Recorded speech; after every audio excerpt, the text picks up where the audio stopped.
La col·lecció dels grans llibres jocs ha estat un èxit. Per què? Perquè agraden moltíssim i perquè permeten treballar per diferents nivells o diferents edats. Actualment tenim el gran llibre joc dels aventurers, el de les civilitzacions i el dels monstres, però n'anirem fent més. Quina és la gràcia de la col·lecció?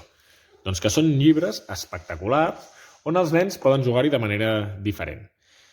Mitjançant 3 nivells. El fàcil seria una espècie de Wall-E, perquè ens entenguem, en què han de buscar diferents objectes que estan amagats en la il·lustració. El mitjà és pensar quines de les coses que poden observar per aquí comencen per la lletra P. En aquest cas n'han de buscar com a mínim 10. I el difícil, en aquest cas, és buscar 10 animals que fan coses fora de l'habitual, com per exemple aquest mico que està pintant la zebra de color marró, etc. Quina és la gràcia de cada un d'aquests llibres? Que, a part de pròpiament jugar, també ens permet descobrir curiositats. En aquest cas, per exemple, el gran llibre joc dels aventurers ens permet descobrir aventurers civils de tot el món que han fet coses extraordinàries, com per exemple la pirata més important de tots els temps, que es diu Zheng Xi, que tenia 80.000 pirates a la seva tripulació, la Wangari Maathai, que és una dona africana que va plantar i reforestar territoris molt grans de l'Àfrica, etc.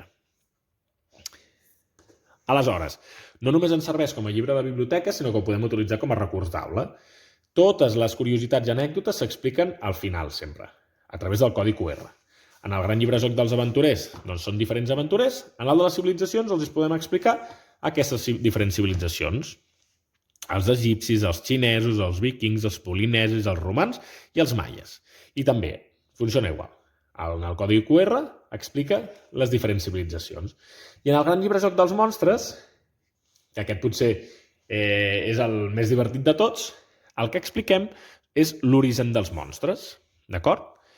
I també ens dona una miqueta més de joc literari, ja que en algun dels jocs, per exemple, han de pensar en contes clàssics per poder-ho resoldre.